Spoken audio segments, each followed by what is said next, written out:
Assalamualaikum warahmatullahi wabarakatuh. Selamat datang di pembelajaran online Aircraft Structure kelas 11.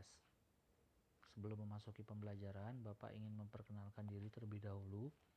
Nama Bapak Barli Feriandra Prabowo.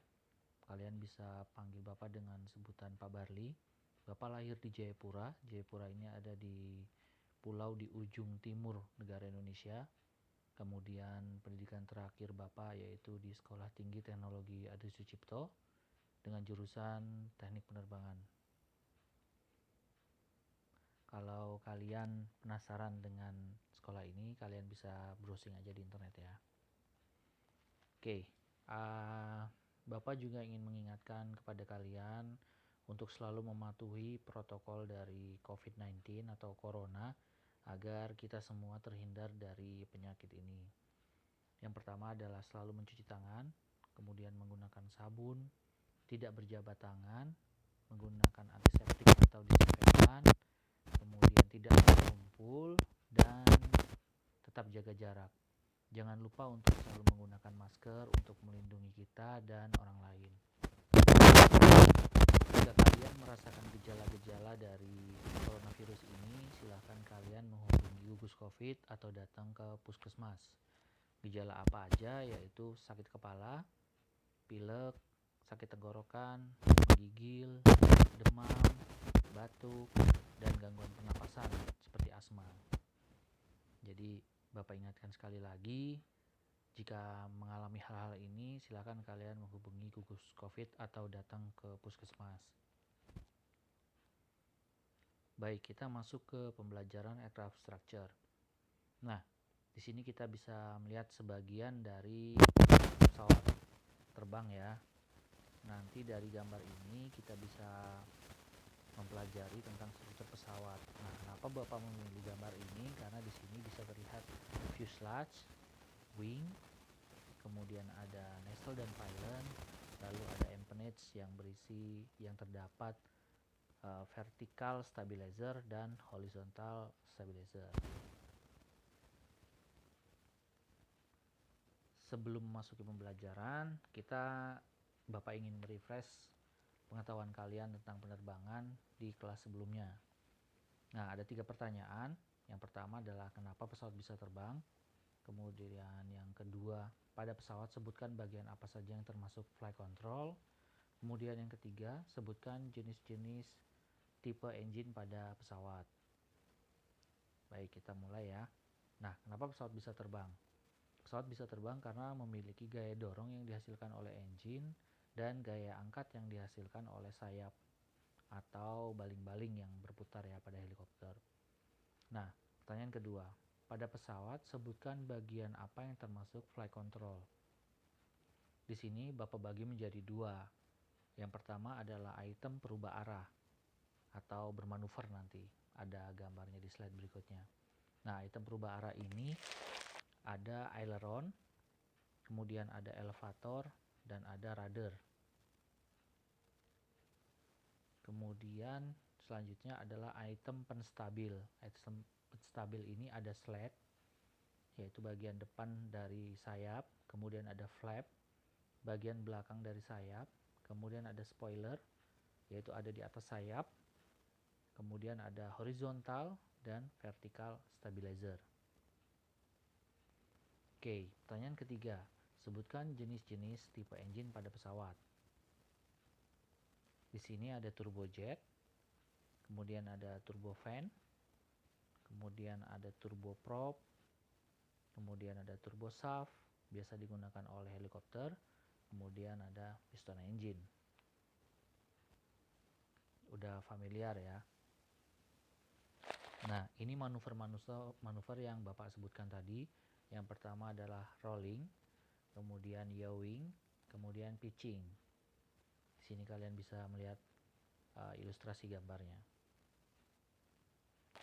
Baik, kita masuk pada pembelajaran kompetensi dasar 1, Airframe Structure General Concept. Bab 1, File Safe Design. Nah, apa sih File Safe Design Concept ini? File Safe Design Concept adalah konsep rancangan yang aman yang meminimalis kegagalan, baik kegagalan fungsi dan kegagalan operasional. Dengan kata lain yaitu setiap sistem atau fungsi atau operasional memiliki cadangannya, sehingga tidak sewaktu-waktu langsung mati di tempat sistemnya tersebut. Di sini diberikan contoh Aloha Airline, kejadian Aloha Airline yang terjadi tahun 1988. Di sini kita bisa melihat bahwa ada structure yang hilang. Nah, structure yang hilang ini disebabkan oleh adanya scratch atau goresan yang terjadi di dekat pintu. Nah, goresan ini kemudian menghasilkan retakan, sehingga retakan ini pada saat pesawat take off mengakibatkan beberapa panel, skin pesawat dan struktur pesawat hilang. Tetapi karena didesain menggunakan fail-safe design, maka tidak semuanya hilang, sehingga ada backup-backupnya struktural yang masih ada dan pesawat ini bisa landing dengan aman.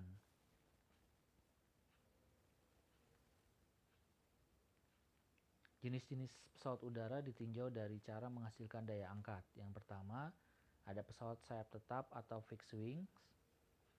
Ini struktur penunjangnya ada fuselage, wing, stabilizer, flight control, dan landing gear. Untuk gambarnya ada di sini ya. Kemudian ada pesawat sayap putar atau rotary wing. Biasanya aplikasinya ada pada helikopter. Nah, struktur penunjangnya agak berbeda, yaitu fuselage, main rotor itu yang ini ya, mesin penggerak utama.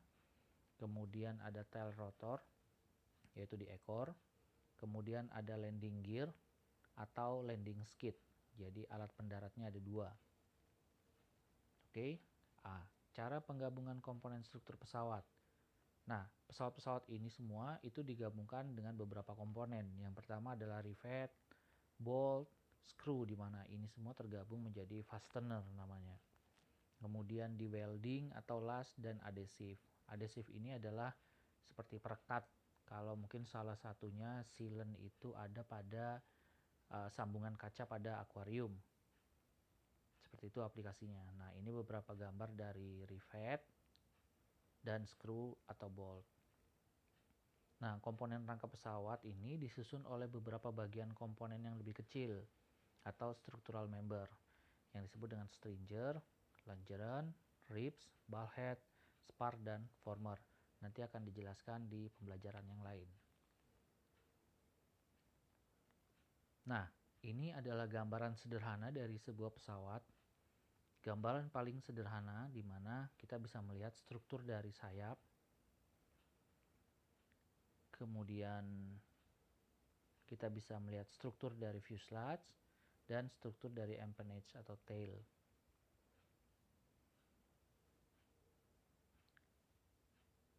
Oke, masuk ke bab 2 yaitu structural stress. Nah, istilah stress sering digunakan dengan istilah atau kata lain yaitu strain. Strain adalah suatu gaya dari dalam, internal force, pada sebuah substansi yang bersifat melawan atau menahan deformasi atau perubahan bentuk. Sedangkan strain adalah perubahan bentuk itu sendiri atau deformasinya dari suatu material atau substansi. Sehingga di sini bisa disambungkan bahwa stress adalah gaya dari dalam yang dapat menghasilkan atau menyebabkan strain atau perubahan bentuk.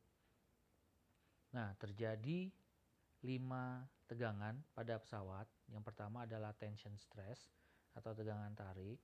Kemudian yang kedua adalah compression stress atau tegangan tekan. Kemudian yang ketiga adalah torsion stress atau tegangan puntir. Kemudian yang keempat shear stress atau tegangan geser atau gunting. Yang kelima adalah bending stress atau tegangan tekuk, di mana bending stress ini adalah kombinasi dari 2 tegangan yang akan Bapak jelaskan dengan gambar berikut. Nah, ini ilustrasi gambarnya dari tegangan-tegangan tadi. Yang pertama adalah tension stress atau tegangan tarik.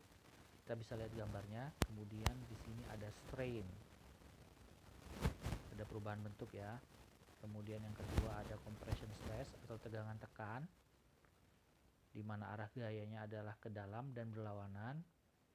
Kemudian yang ketiga ada torsion stress atau tegangan puntir, diputar berlawanan.